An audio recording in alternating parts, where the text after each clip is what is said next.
नमस्कार साथियों, AMC education पर मैं एसआर प्रजापति आप सभी साथियों का हार्दिक स्वागत और अभिनंदन करता हूं।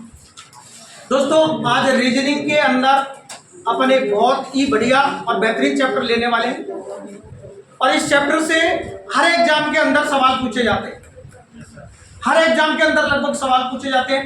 अब तो एग्जाम में वेटेज इतना हो गया 3-3, 4-4 सवाल भी पूछ लेता है, जिसको कहा जाता है सिलोजिस्ट यानी कि कथन निष्कर्ष।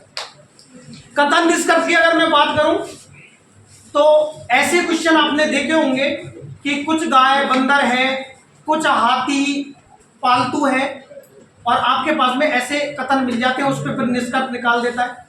तो भाई साहब, ऐसे क्वेश्चनों को करने के लिए अपन को डायग्राम बनाना पड़ता है। मैं आपसे कहूंगा बिना डायग्राम के आपको 150 मेथड से इन चीजों को सॉल्व करना है। थोड़ी सी शुरुआत में नियमों को पढ़ोगे प्रॉब्लम आएगी। तो अगर मान लो कि किसी भी चीज के लिए आपको प्रॉब्लम आ रही है तो शुरुआत में अगर प्रॉब्लम आ रही है तो आगे फिर उस प्रॉब्लम का आपने सॉल्यूशन कर लिया तब तो वो प्रॉब्लम दूर हो जाएगी। लेकिन अगर प्रॉब्लम को प्रॉब्लम ही रहने दिया ना, फिर हमेशा के लिए प्रॉब्लम बनी ही रह जाएगी। ठीक है, तो आप पहले ये प्रॉब्लम को दूर करेंगे, पहले कंसेप्ट समझेंगे। मैं कह रहा हूं कि बिना पेन पेपर के क्वेश्चन देखते ही सेकंडों में आंसर निकालेंगे आप। ठीक है, और वीडियो के साथ में बने रहना। स्टार्ट कर देते हैं कथन निष्कर्ष। कथन निष्कर्ष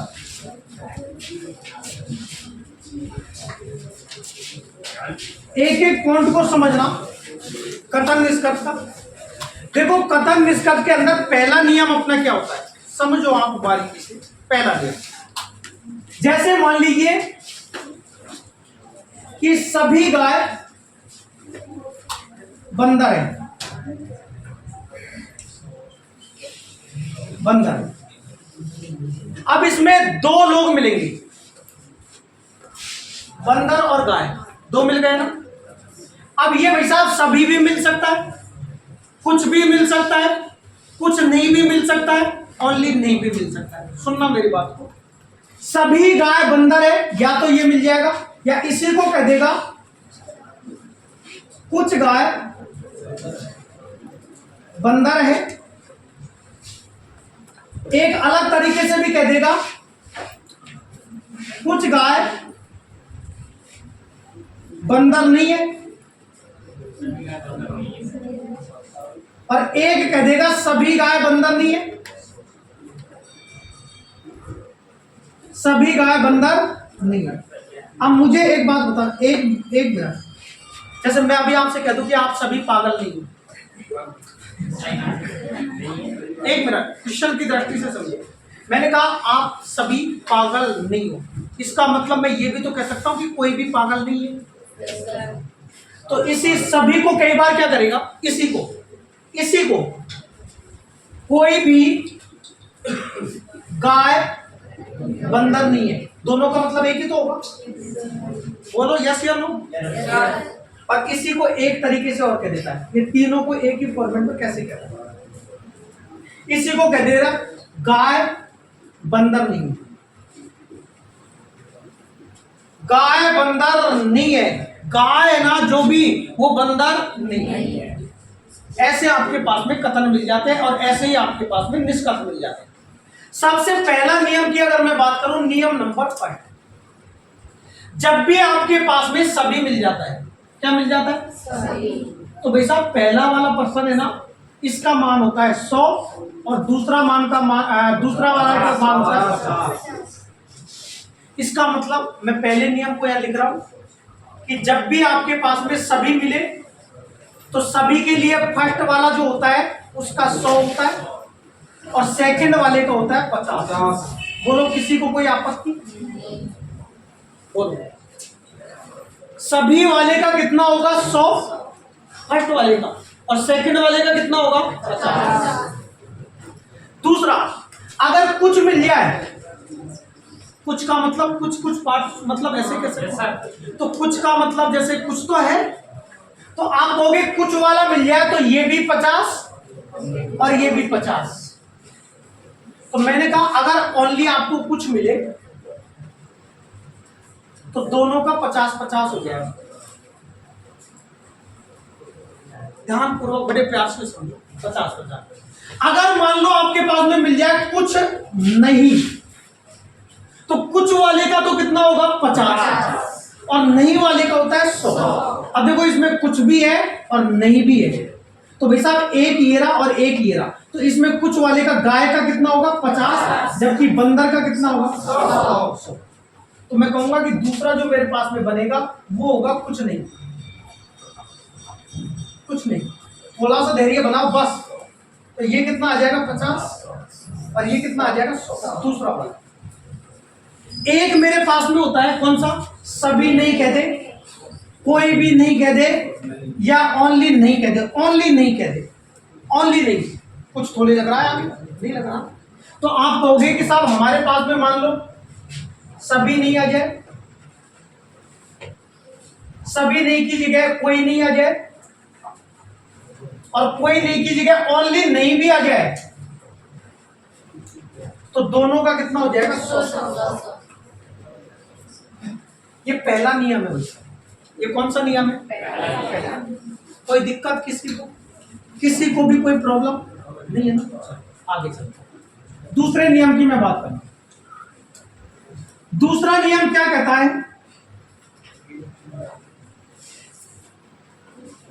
अगर मान लो आप कहीं रिश्तेदारी में, कहीं भी मार्केट में, कहीं से भी जा रहे हो, अगर सामने वाला आदमी का रिएक्शन है कि भाई साहब राम राम नमस्कार, तो आप क्या उसके जैसे उसने राम राम का नमस्कार किया आप थप्पड़ जड़ दोगे क्या? नहीं। आप भी उसके सम्मान में यही कहोगे राम राम नमस्कार।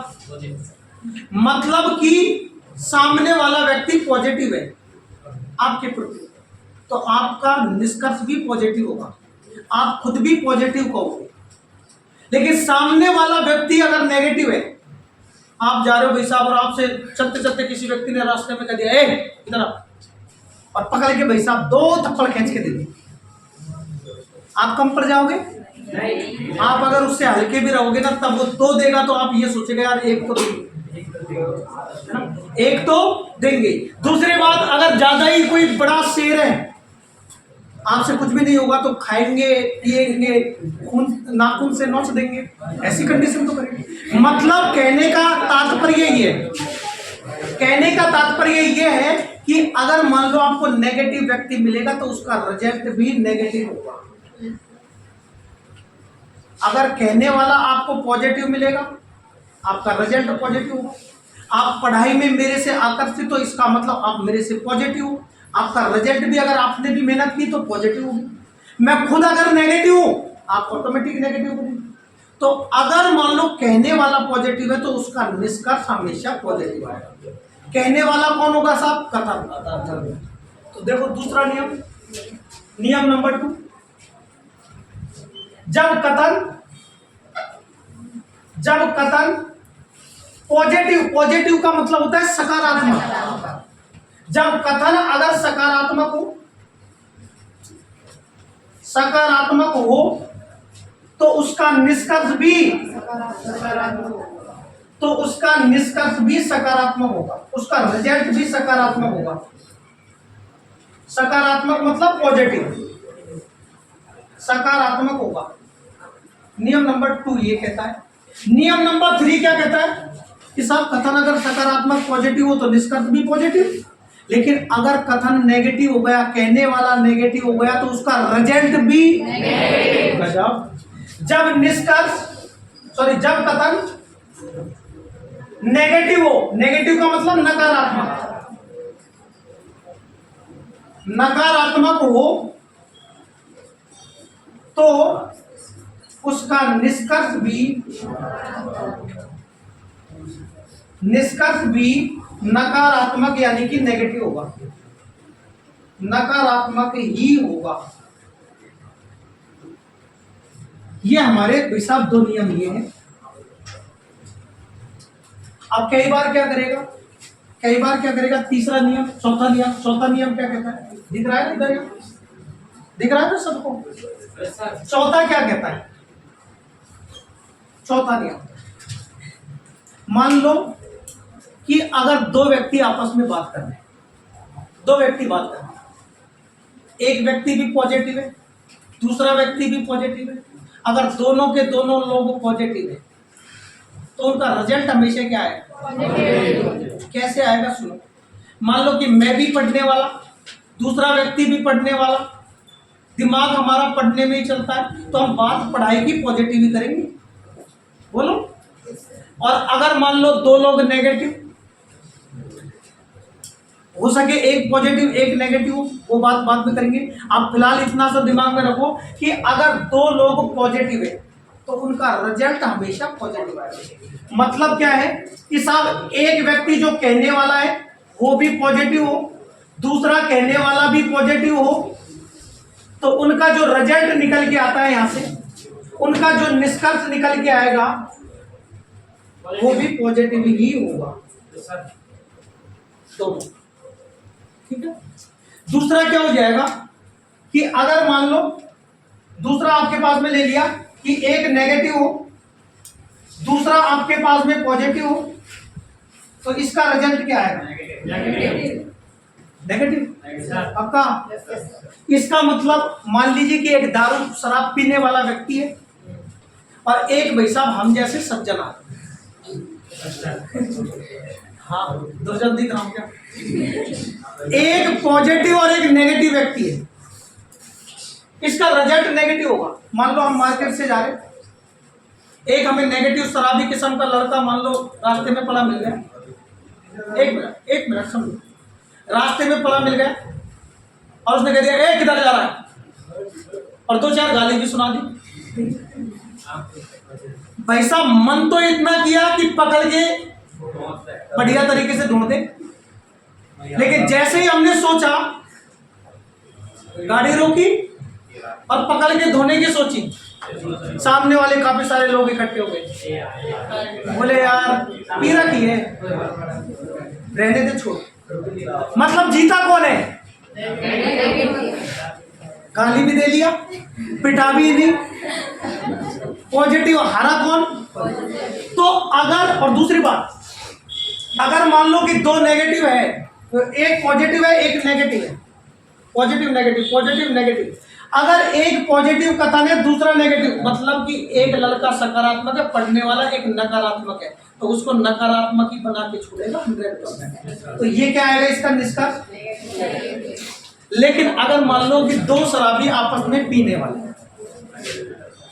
दो शराब पीने वाले व्यक्ति और दोनों के दोनों नाली में पड़े, रास्ते में पड़े, अगर दोनों के दोनों नेगेटिव ही तो हो गया। अब भाई साहब पीछे तो प्रधानमंत्री भी देश के वही है, मुख्यमंत्री भी वही है और राष्ट्रपति प्रथम नागरिक भी वही है, सही बात है।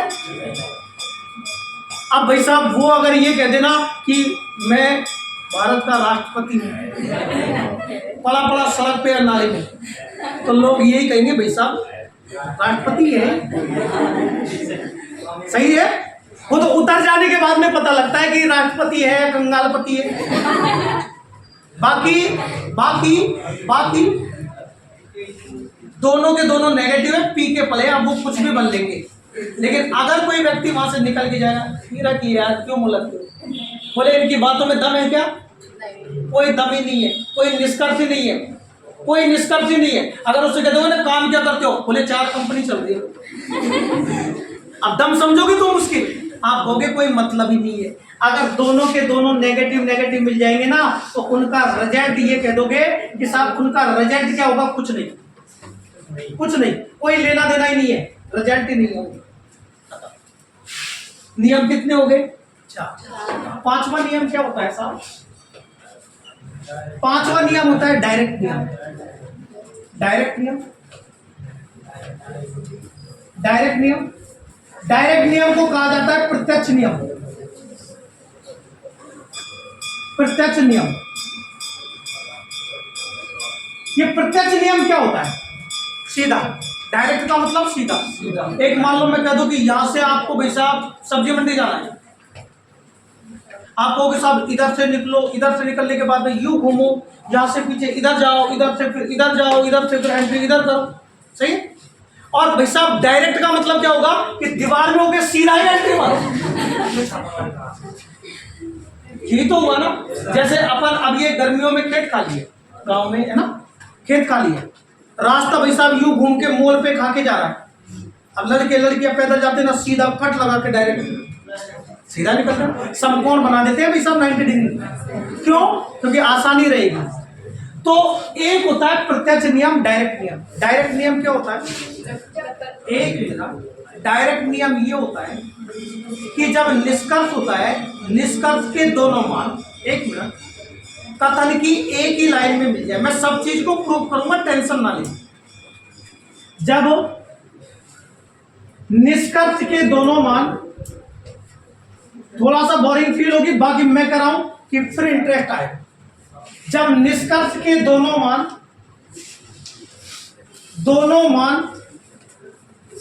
कथन की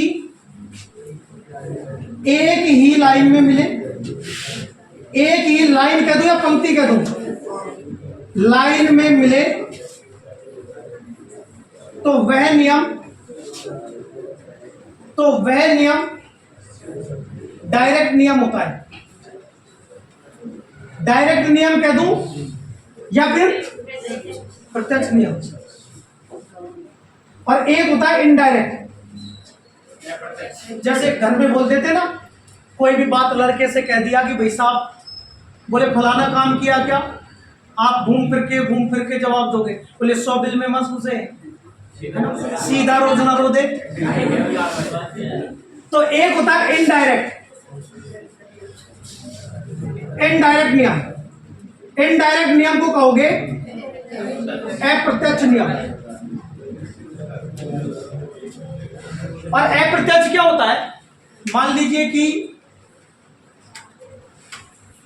दो अगर जोड़े के बीच में कोई संगम किया है, मतलब कि शादी ब्याह, तो एक बीच वाले व्यक्ति की आवश्यकता पड़ती है, जिसे गांव में।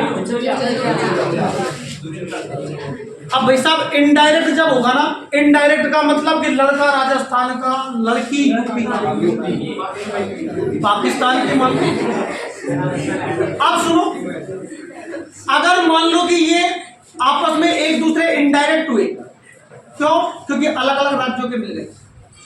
अब भाई साहब अगर इनको एक ही राज्य में लेकर आना है, मिलाना है, दोनों पति पत्नी बनाना है ना, तो किसी बिचौले की आवश्यकता पड़ेगी। बिचौला की भी शर्त होती है, मैं बता दूंगा अभी।